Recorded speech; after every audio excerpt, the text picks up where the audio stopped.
Estamos ya en Salud y Previsión 110, nuestro segmento habitual de cada jueves, con el doctor Julio Jacín y Horacio Montenegro, nuestro experto en seguridad social, a quien damos los buenos días, quien está con nosotros por vía remota. Buenos días, ¿qué tal? Bien, amigos. Buenos días, Carlos. Buenos días a todos. Espero que estén muy bien. Buen día, Horacio. Julio. Quisiera contarte, antes de que inicies tu comentario tradicional, de que hoy, a pesar de que tenemos una invitada que ya ha estado en 2 ocasiones aquí en la revista y en esta sección, hoy viene con una condición adicional. Resulta que el médico dominicano, específicamente el dominicano, reúne una serie de condiciones un poquito diferentes a los demás médicos en el mundo. El médico no es simplemente un doctor en medicina, graduado en una universidad, con un exequatur, una especialidad, un consultorio, posiblemente una docencia en una academia, empleado del gobierno y con un consultorio privado, que es la condición normal del médico. Al contrario, a veces tiene 1 y 2 cargos más. En esta situación nos toma este momento con un elemento adicional, que es una crisis de salud, pero adicionalmente un cambio de autoridades sanitarias y aceptando y garantizando que el gobierno pasado y el sector salud hizo lo que estaba a su alcance y con los protocolos internacionales, todo lo que tuvo a su alcance para condicionar un país que por su movilidad turística y por su movilidad de viajes lo expusieron más que otras naciones. Hoy tenemos una condición diferente, y es que nuestra salud tiene un componente de seguridad social muy alto y un componente de control estatal muy alto en base a el Servicio Nacional de Salud. Es decir, que aquí hay el Seguro Nacional de Salud, que es SENASA, y el Servicio Nacional de Salud, que es prácticamente el Ministerio de Salud, que tiene a su cargo todos los hospitales, clínicas y centros de atención primaria, personal médico, personal enfermería, todo al cargo. El ministerio viene a ser como un organismo regulador de la salud. Hoy, por primera vez en la historia, tenemos 2 funcionarios en el Ministerio de Salud que tienen condiciones sin precedentes. Primero, son médicos, muy bien, eso no es nada nuevo, pero el ministro es especialista en la enfermedad que nos está afectando, y la viceministra que va a hablar con nosotros también es especialista en esa enfermedad. Es decir, que son neumólogos los 2. Pero otra condición, los 2 han trabajado en medicina pública y en medicina privada. Los 2 conocen bien el sistema de seguridad social y tienen experiencia en eso. De manera que nosotros vamos a conversar con una persona que nos puede hablar de cualquier área de la medicina, pero que entiendo que por la parte mía, y mira que lo estoy planteando muy temprano, lo que quisiera es que nos diga por qué nosotros hemos visto cierta diferencia en los informes que hacía la administración anterior, los informes diarios, el mundial, el regional y el local, y los informes de nosotros, que vemos algunas cosas en porcentaje y otras cosas en cantidades.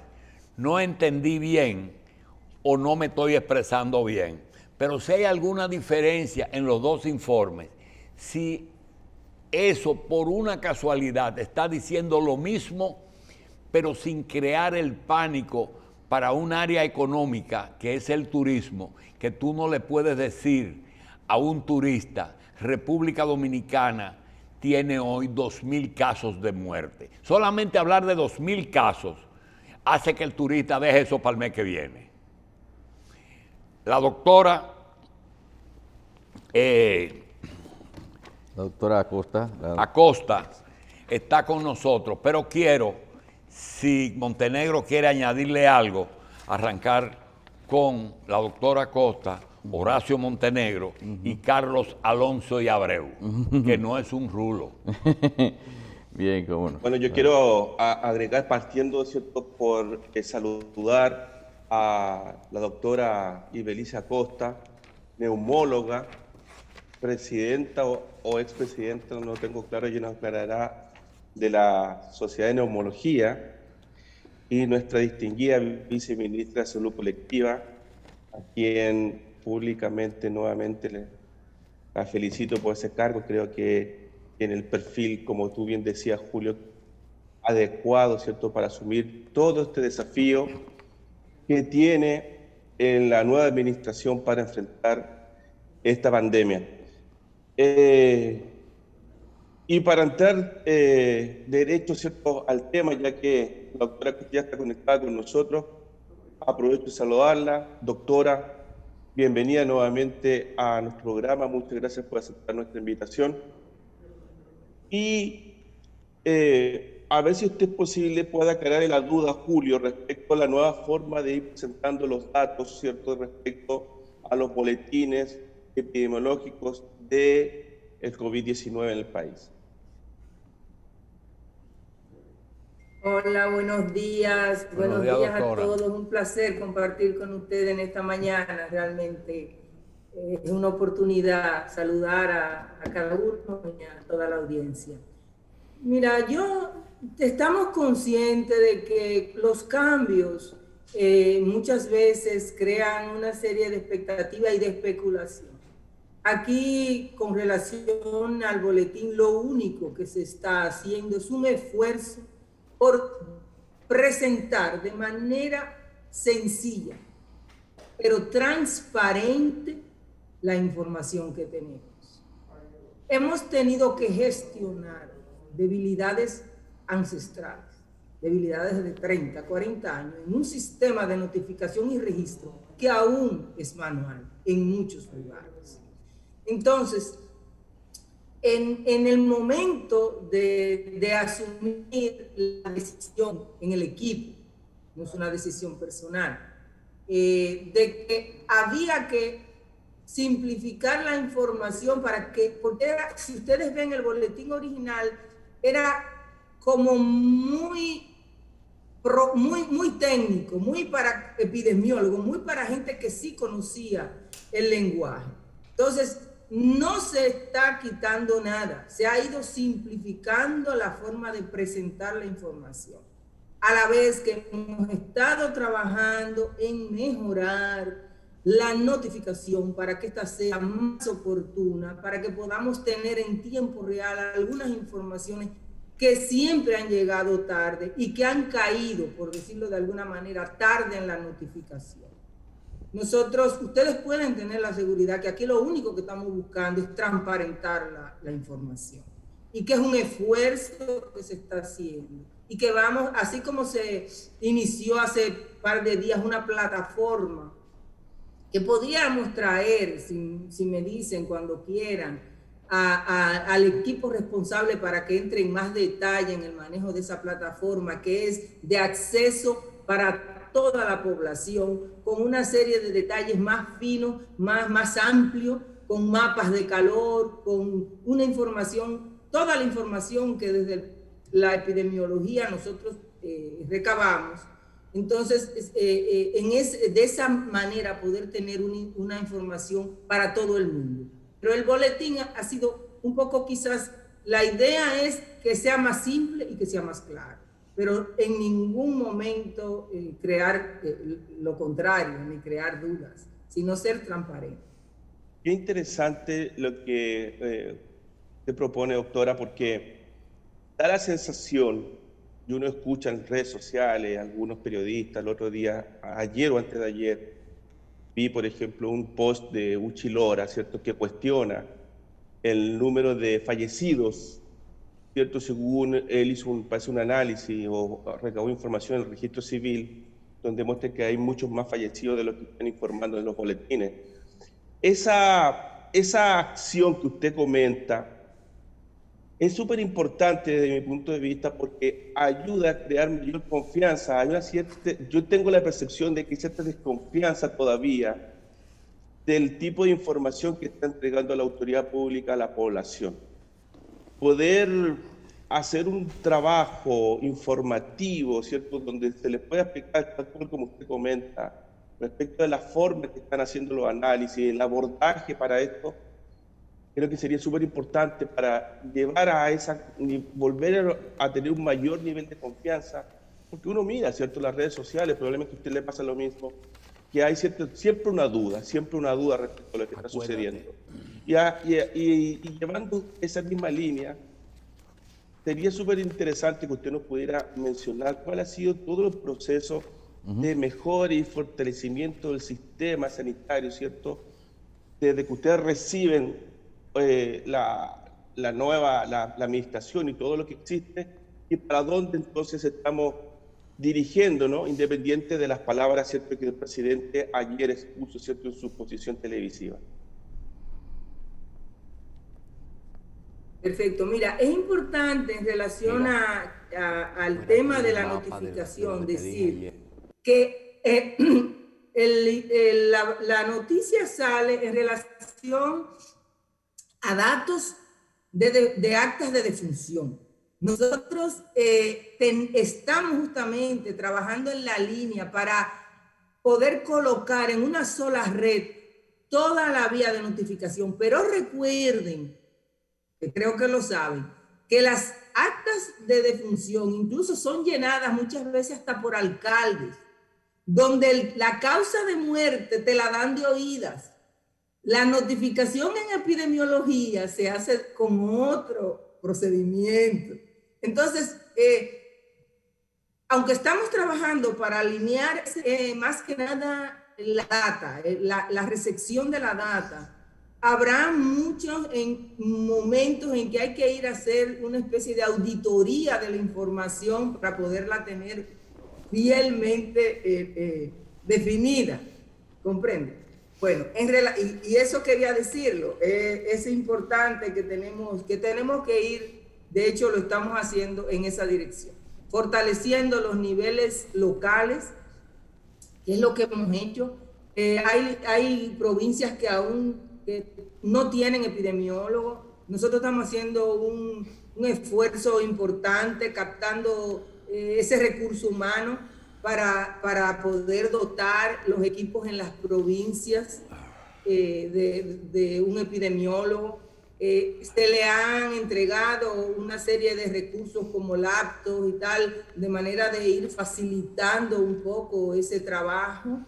Nosotros realmente son pocos días si vamos, sin embargo los esfuerzos se han dirigido de una manera intensa. Bien. ¿Qué pasa con relación a la COVID? Nosotros entendemos que el trabajo lo tenemos que hacer en los niveles básicos comunitarios. De ahí la importancia de ese trabajo en las comunidades, con la gente, con los médicos de los niveles de primer nivel, con la coordinación con los equipos del Servicio Nacional de Salud, que eso no se había hecho. Nosotros estamos coordinando estrechamente todas las intervenciones con el Servicio Nacional de Salud, que es al final quien tiene que dar la respuesta cuando un identificado necesite una atención. Sí, doctora. Nosotros hemos desarrollado un trabajo intenso con las alcaldías, con los grupos organizados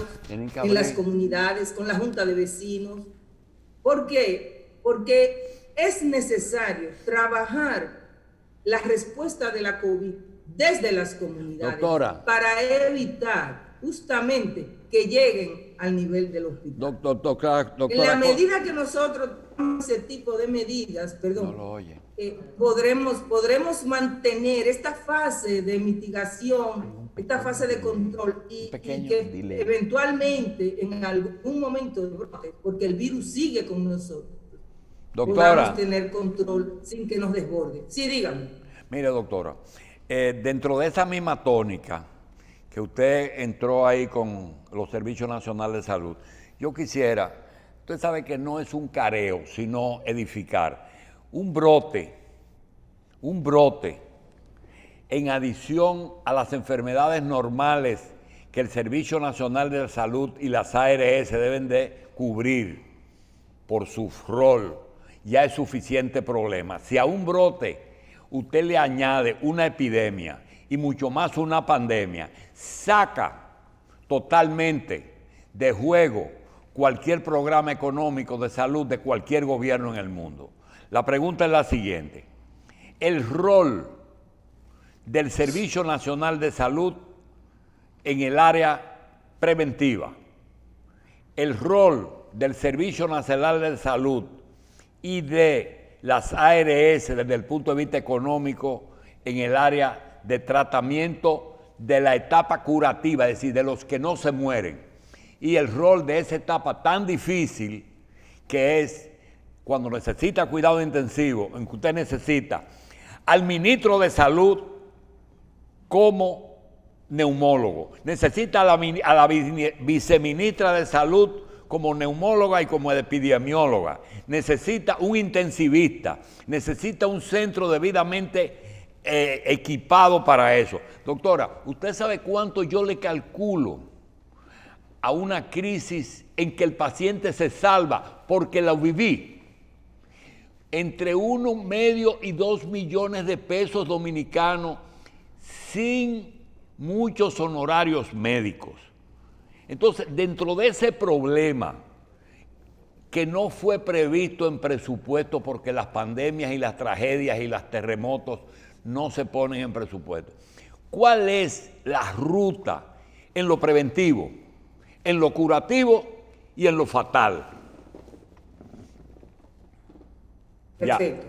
Precisamente de lo que yo estaba conversando en relación al trabajo desde el primer nivel de atención en prevención, en trabajo con las comunidades. Hay una responsabilidad individual en esta COVID que yo quisiera como aprovechar este momento para hablar también de otras enfermedades. Pero en la COVID necesariamente tenemos que seguir trabajando con las comunidades, ir a hacer justamente la promoción de la salud, la detección de los casos tempranamente para poder aplicar la medida más idónea, que es el aislamiento de los casos que se identifican tempranamente. Eso implica la realización de pruebas, que las hemos aumentado y que las estamos aumentando.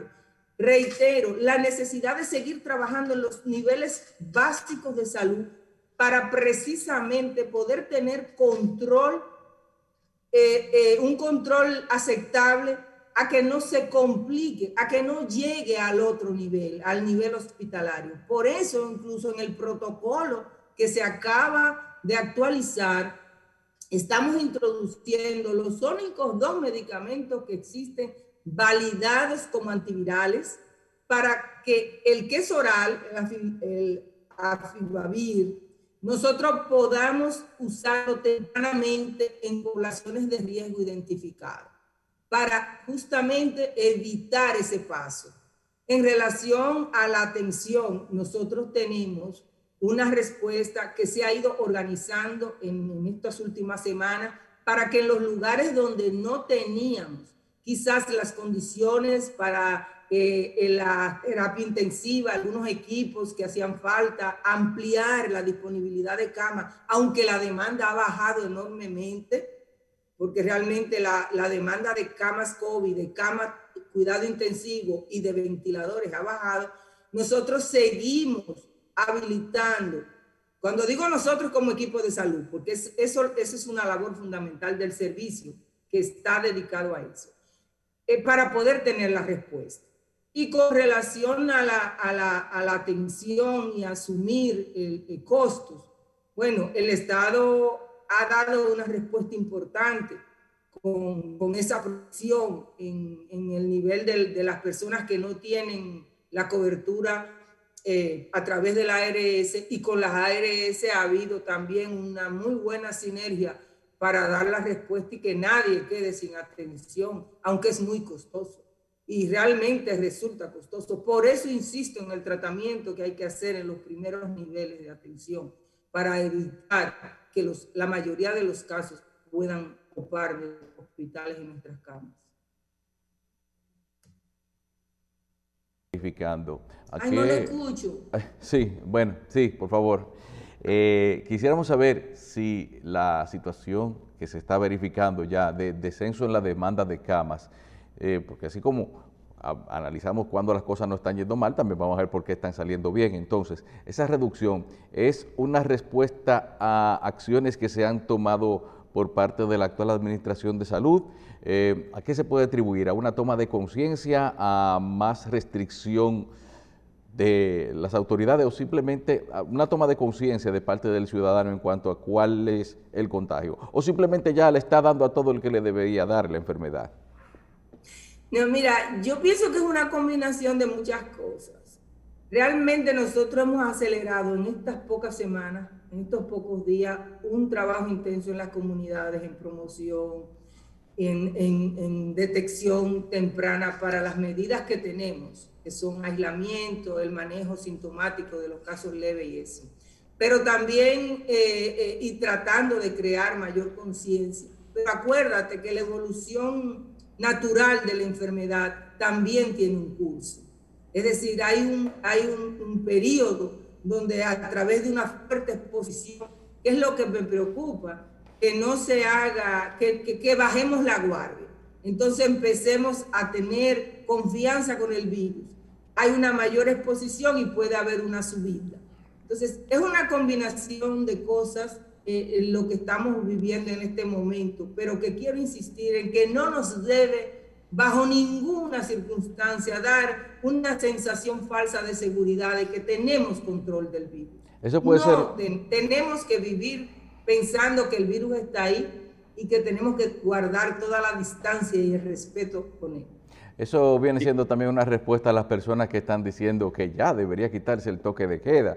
¿Qué le diría usted a esas personas que están propugnando porque dicen que ya? Muy interesante. Mira, lo importante del trabajo que estamos haciendo con el sistema de vigilancia y notificación nos va a ayudar enormemente a reorientar algunas políticas. Esa no es una decisión de salud pública y mucho menos mía, pero entendemos que eventualmente el país va a tener que hacer posiblemente acciones que sean segmentadas, atendiendo a la realidad epidemiológica de provincias o de áreas, incluso dentro de una misma provincia. Son modelos que se están aplicando en otros lugares y que creo que es de justicia que en la medida que se controle sectorialmente en provincias, pudiera eventualmente estudiarse a través de un grupo, de un equipo, obviamente multidisciplinario, la decisión de poder tener algún tipo de variación en determinadas restricciones. Eso lo estamos viendo en otros países, donde algunas áreas tienen unos cordón sanitario o medidas más estrictas, y otra área de la población o de alguna provincia tiene una flexibilización, pero siempre manteniendo medidas de precaución, medidas de contención, medidas que están ahí, que las conocemos. Y sin fomentar mucha el exceso o el abuso de confianza, podríamos ya, el Ministerio de Salud Pública tiene ya en sus manos una lista actualizada, una visión actualizada de los lugares con mayor o menor incidencia donde deben tomarse más o menos medidas en cuanto a evitar la propagación. Sí, vamos teniendo una importante caracterización, incluso en el boletín, y discúlpame porque tendría que abrir otra y no tengo la posibilidad aquí, pero incluso en el boletín que está en línea Nosotros tenemos los mapas de calor y hay un mapa turístico que se sacó para las áreas y que se actualiza todos los días, donde estamos viendo áreas con una incidencia baja realmente. Entonces, eso, y tenemos georreferenciado nosotros como información áreas hasta de barrios, es decir, localidades.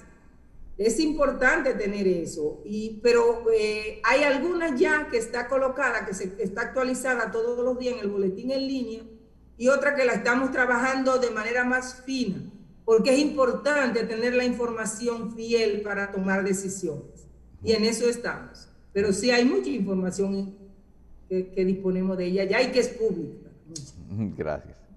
Doctora, yo le quisiera llevar a que hablemos no ahora solamente de COVID, sino de la importancia de la atención primaria en todo el resto de lo que sucede habitualmente con la población. Es el tema de dengue, el tema del PAI, ¿cierto?, del Programa Activo de Inmunización. ¿Qué estamos haciendo? Porque todo el foco se ha puesto en lo que es COVID. ¿Qué pasa con los crónicos, ¿cierto?, con los hipertensos, con los diabéticos y con el resto de las personas que sufren de cáncer y de otras patologías, ¿cierto?, que no pueden dejar de tener la atención adecuada? Excelente, excelente. Entiendo que sin restarle valor a la necesidad de trabajar directamente con la COVID, nosotros en ese sentido estamos trabajando en dos frentes. Hay necesidad de recuperar una actividad regular en las atenciones de nuestras otras patologías.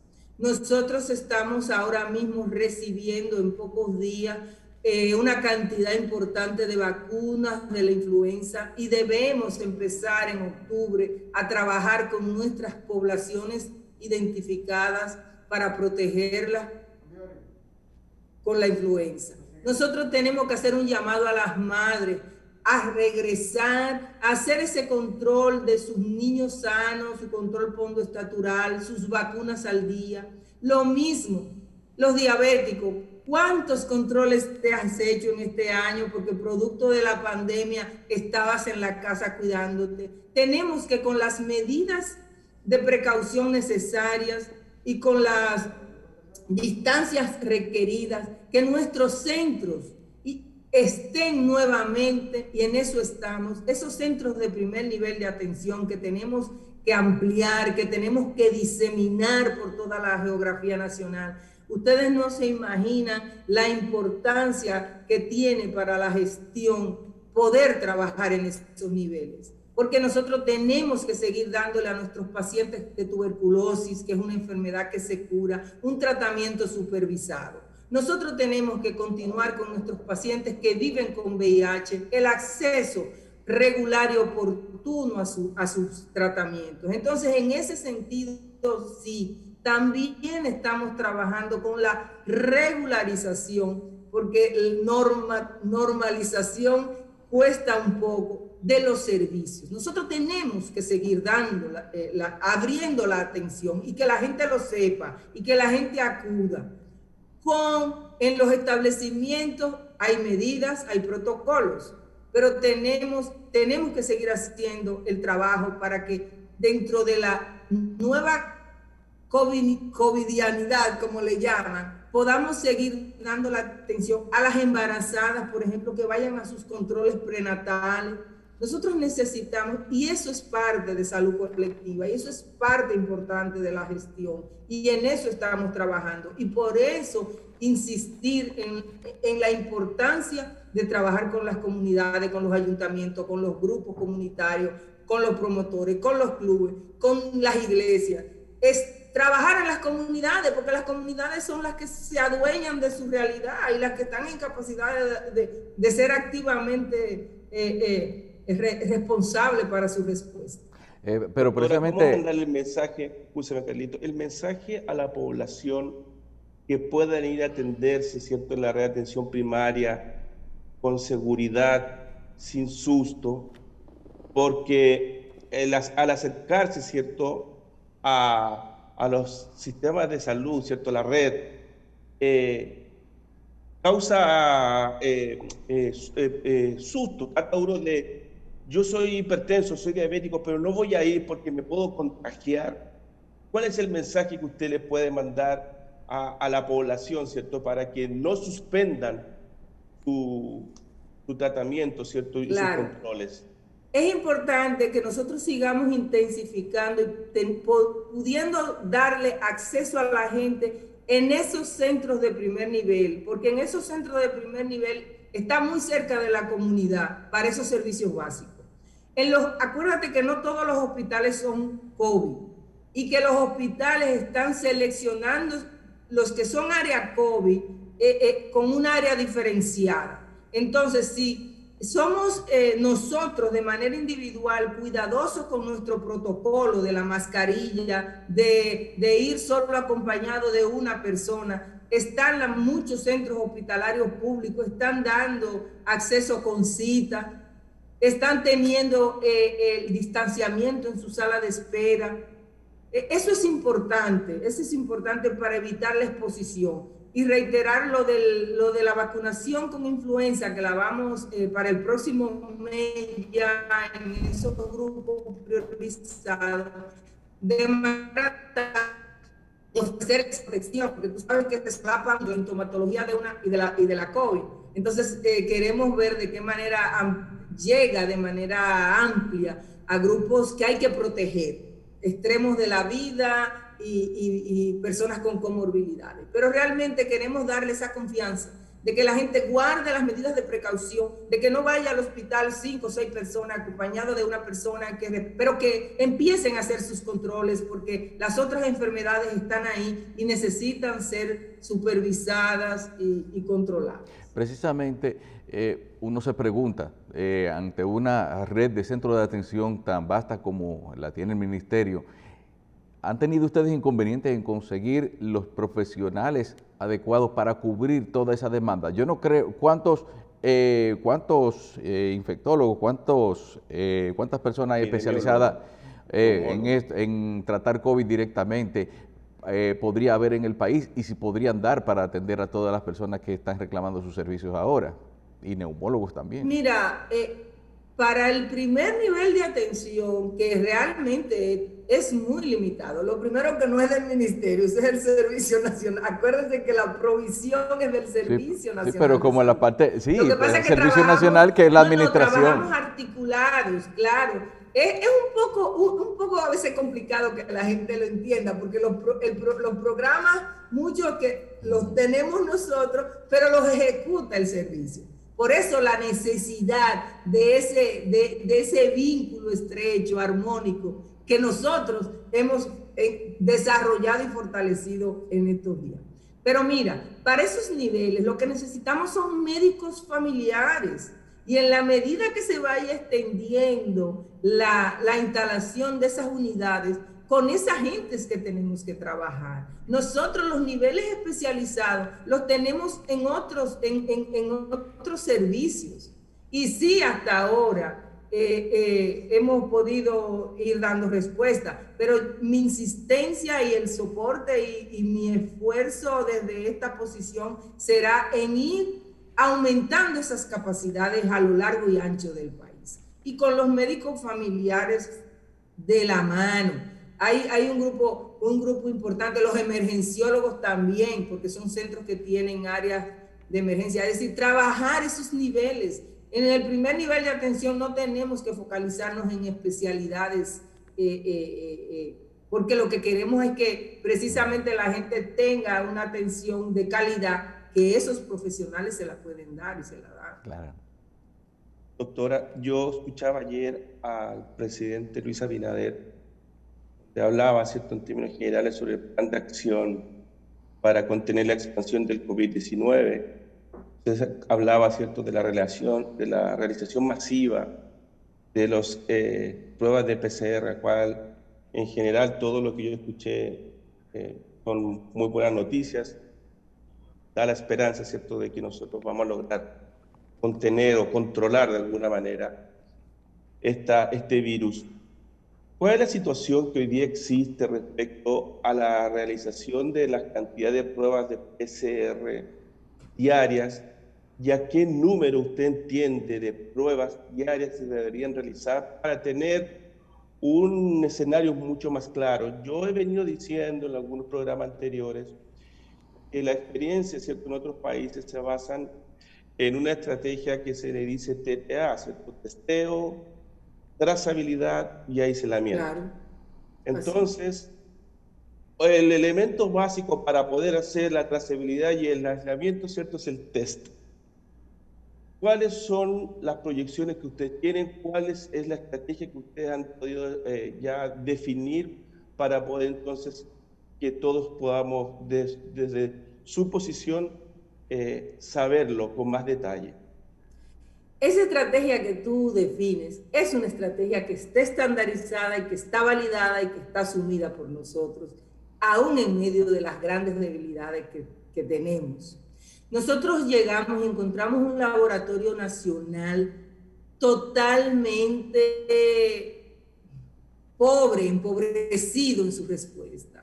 Un laboratorio que pudo haber tenido un respaldo en un momento que no se logró. Entonces nos dedicamos a eso, a organizar, a fortalecer, a completar equipos que no estaban completos. Ustedes saben que los suplidores a nivel mundial han tenido muchos problemas con equipamientos y con la entrega. Gracias a muchas gestiones se ha agilizado. El Laboratorio Nacional ahora mismo está trabajando con una capacidad duplicada de la que nosotros encontramos, y si tú ves hoy las estadísticas que tenemos, son casi cerca de 6.000 pruebas que se han procesado entre Laboratorio Nacional y los demás.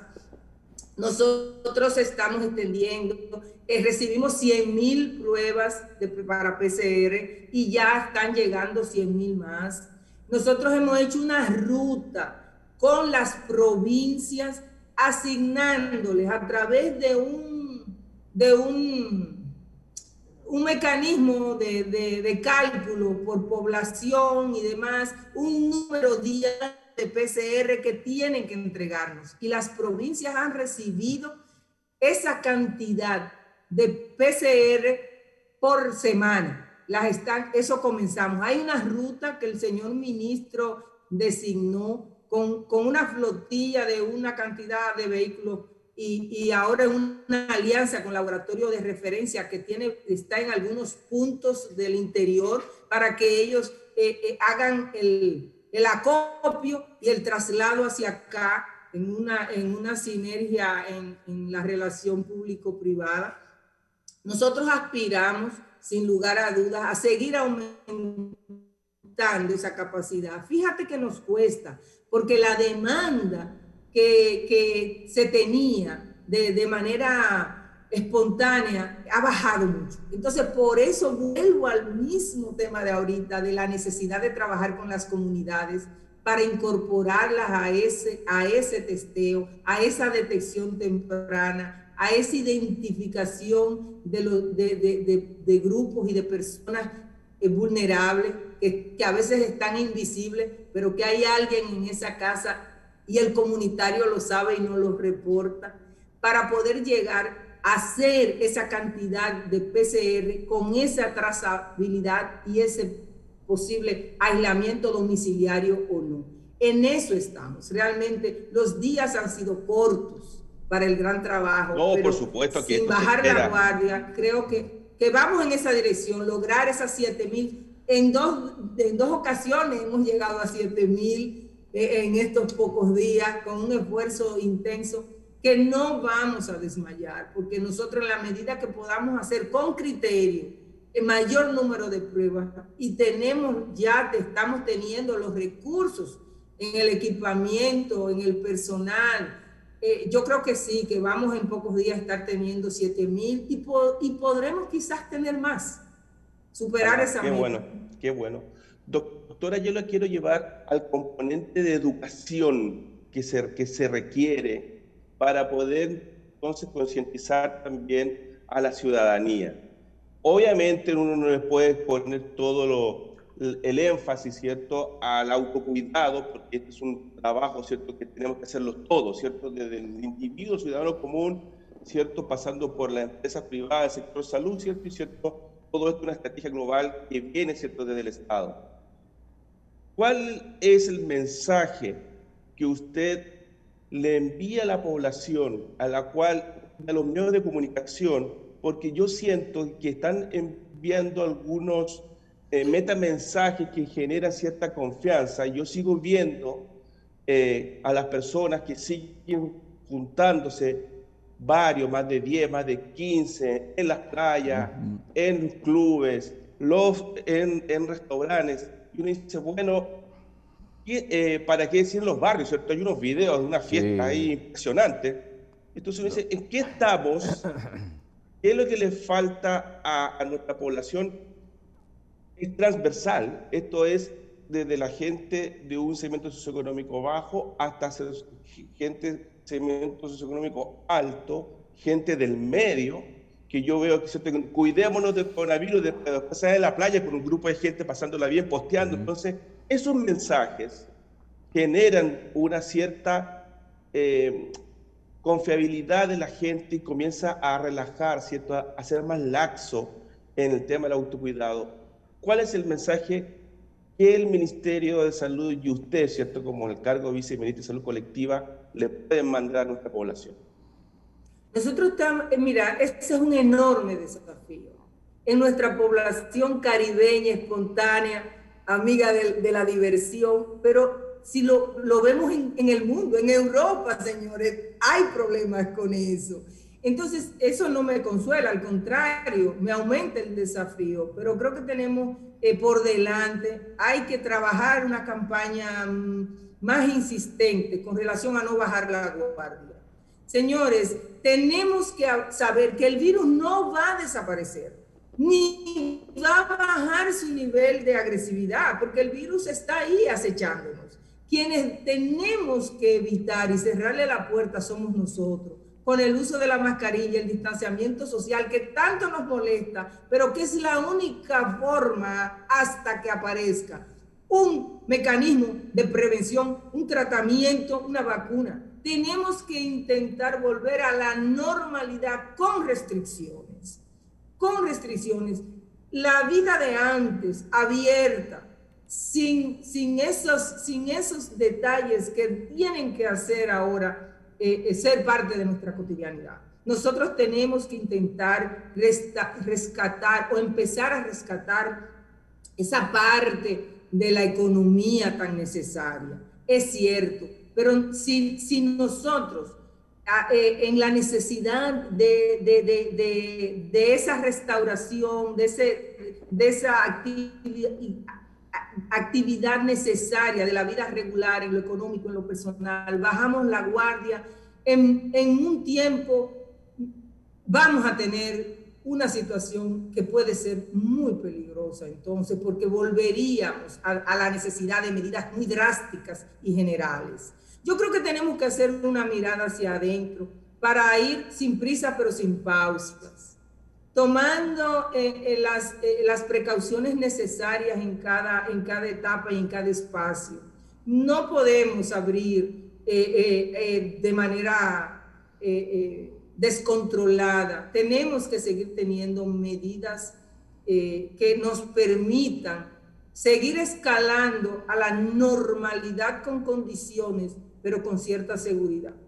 Yo creo que es importante mantener la mirada en ese sentido, para que nosotros podamos de alguna manera empezar a recuperar las actividades regulares y el impacto en la economía, que sin lugar a duda no podemos dejar de mencionar. Pero te voy a decir, sin salud no hay economía.